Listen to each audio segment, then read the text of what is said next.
বাঁকুড়ার সোনামুখী থেকে আজ আমরা নিয়ে এসেছি এক প্রাচীন ও রহস্যময় কাহিনী।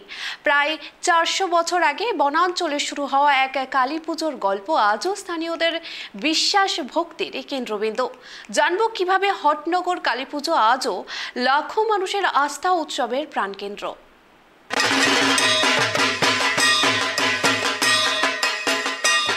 এই মুহূর্তে আমি দাঁড়িয়ে রয়েছি বাঁকুড়া জেলার প্রাচীন পৌর শহর সোনামুখীতে। এই সোনামুখী শহর আর কয়েকদিন পরেই কালী পুজোকে কেন্দ্র করে মেতে উঠবে। আর এই সোনামুখী পৌর শহরের বিভিন্ন কালী পুজোর প্রাচীন ইতিহাস রয়েছে, যার মধ্যে অন্যতম হটনগর কালী। এই কালীর হটনগর নামকরণ কেন হলো, সেই ইতিহাসটাই কেটিভি বাংলার পর্দায় আমরা তুলে ধরবো।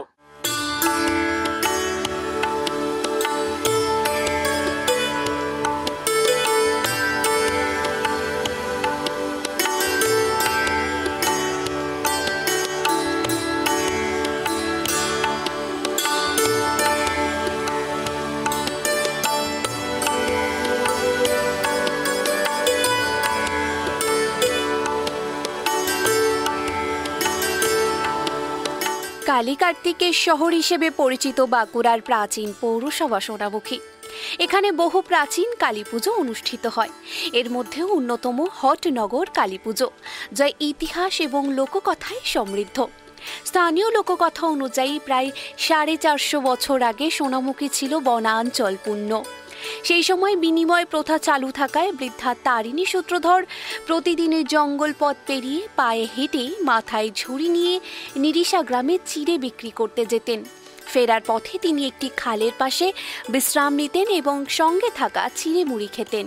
এই সময় প্রায় লাল পাড়ে শাড়ি পরা একটা ছোট্ট শ্যামাঙ্গী মেয়ে তার সঙ্গে দেখা করত। একদিন জেদ ধরে মেয়েটি বৃদ্ধাকে সঙ্গে নিয়ে যাওয়ার জন্য অনুরোধ করলে তারিণী সূত্রধর তাকে নিয়ে চলে আসেন। পথের মাঝে মেয়েটি ক্লান্ত হয়ে পড়লে তারিণী সূত্রধর তাকে নিজের মাথায় থাকা ধানের ঝুড়িতে বসিয়ে নিয়ে আসেন। বাড়ি ফিরে দেখা যায় মেয়েটির বদলে দুটি পাথর রয়েছে। ভয় পেয়ে বৃদ্ধা পাথরগুলো তুলসী তলায় রেখে দেন।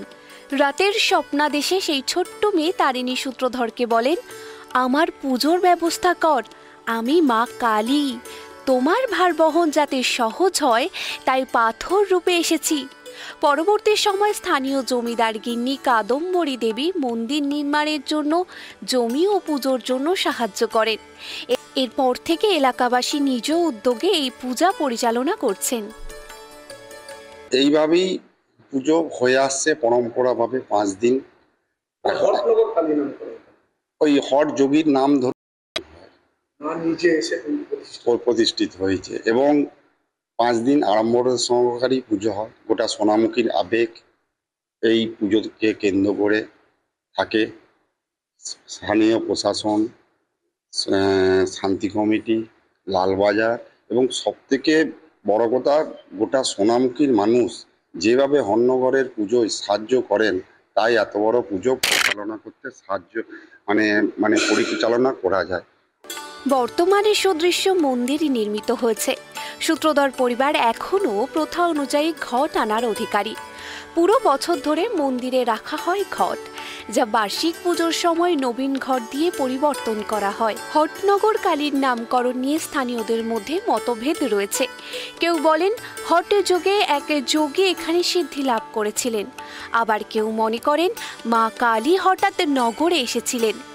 মন্দিরের আদি আকর গাছটি এখনও অক্ষত রয়েছে এবং সেই গাছের নিচে রাখা পাথরগুলো ঋতুভেদে রং পরিবর্তন করে, এমনটাই দাবি স্থানীয়দের।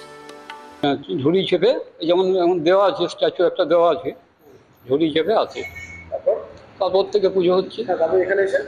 এখানে এসে প্রতিষ্ঠা হয়। তখনকার জাতের বিজয় ছিল, জাত এই আকরতলায়। তখন একটা বিশাল প্রসিদ্ধ ছিল। হ্যাঁ, হটযোগী ছিলেন, হটযোগী ধ্যান করতেন। না, মেয়েটা শিলাখণ্ড হয়ে এসেছিলেন। শিলাখণ্ড এখনো আছে, পূজা হয়। মন্দিরের ভেতরে অভিনব স্থাপত্য লক্ষণীয়। মূর্তিতে দেখানো হয়েছে তারিণী সূত্রধরের মাথায় ধানের ঝুড়িতে মা কালী আসছেন, পাশে সিদ্ধ পুরুষ হটযোগের মূর্তি এবং সবার উপরে শিব। মন্দিরের 20-25 ফুট উপরে একটি পদ্মফুল স্থাপন করা হয়েছে, যা দূর থেকে দৃশ্যমান। বর্তমানে প্রাচীন পরম্পরা মেনে সূত্রধর পরিবারের সদস্যরা মূর্তি তৈরি করছেন, আর বিনোদ ভট্টাচার্য, গণেশ ভট্টাচার্য ও গোপাল ভট্টাচার্য পুজোর দায়িত্বে রয়েছেন। পুজো কমিটির সম্পাদক দেবমাল্য হালদার জানিয়েছেন, হটনগর কালী পুজো উপলক্ষে এলাকা উৎসব মুখর হয়ে ওঠে। গ্রাম্য দেবী হিসেবে মা কালীর পূজা অনুষ্ঠিত হয়।